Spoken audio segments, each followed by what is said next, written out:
Ya, misalnya kita lanjutkan kembali perbincangan kita masih bersama dengan Bang Boni Hargens di sini.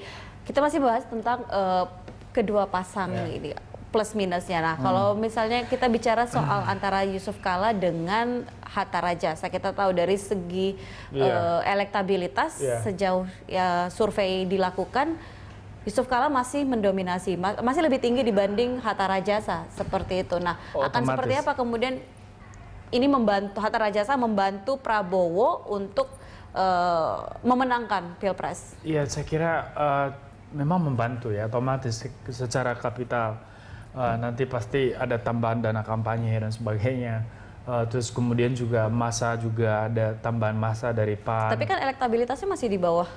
Justru itu, dan yang lebih mengerikan lagi memang dua-duanya punya beban yang harus mereka selesaikan, baru kemudian bisa lebih lega untuk bersaing bersama Jokowi.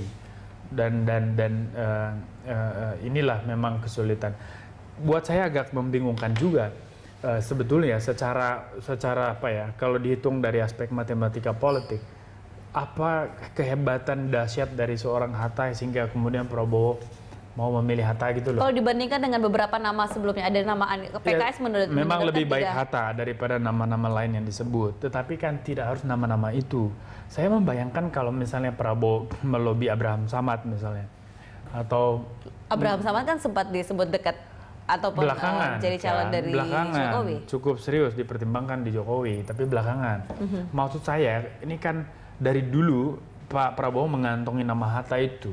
Dari 2011 saya masih ingat ketika saya berbincang berdua sama Pak Prabowo, dan beliau memang begitu mengistimewakan Hatta. Saya cukup bingung karena kalau bicara untuk memenangkan pemilihan ini seharusnya dia tahu melihat konteks politik ini dan mengambil figur. Apakah ada kaitannya dengan SBY? Saya tidak melihat ke sana. Sebetulnya ini memang personal antara Hatta dan SBY dan Prabowo cukup dekat. Justru kalau dikaitkan sama SBY jadi masalah karena SBY sendiri tidak begitu terbuka banyak dengan Pak Prabowo.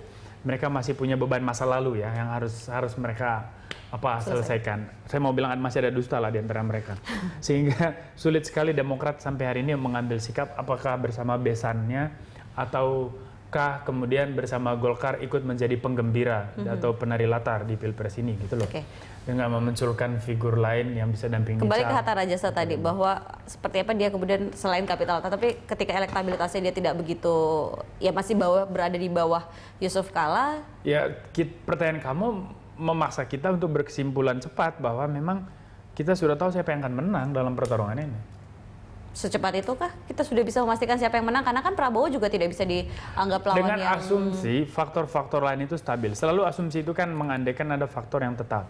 Dan dengan asumsi bahwa pandangan masyarakat tidak berubah dan seterusnya, saya kira dari hitungan popularitas figur-figur ini memang Jokowi JK jauh di atas Prabowo Hatta.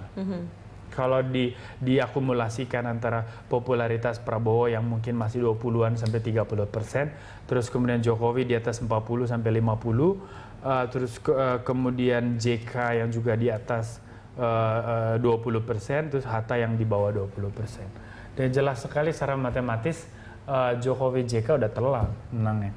Cuman kan politik ini dinamis. Saya kira ini akan sangat ditentukan seperti apa misalnya Prabowo Hatta bisa mengubah image mereka. Prabowo yang dianggap sebagai yang bertanggung jawab atas masa lalu tragedi-tragedi tertentu. Terus kemudian Pak Hatta yang juga dianggap bertanggung jawab dalam kasus kereta api, atau kemudian dia dianggap melakukan abuse of power dalam kasus anaknya yang menabrak orang lain dan seterusnya. Saya kira ini akan sangat menentukan mereka bisa atau tidak berkompetisi dengan Jokowi JK.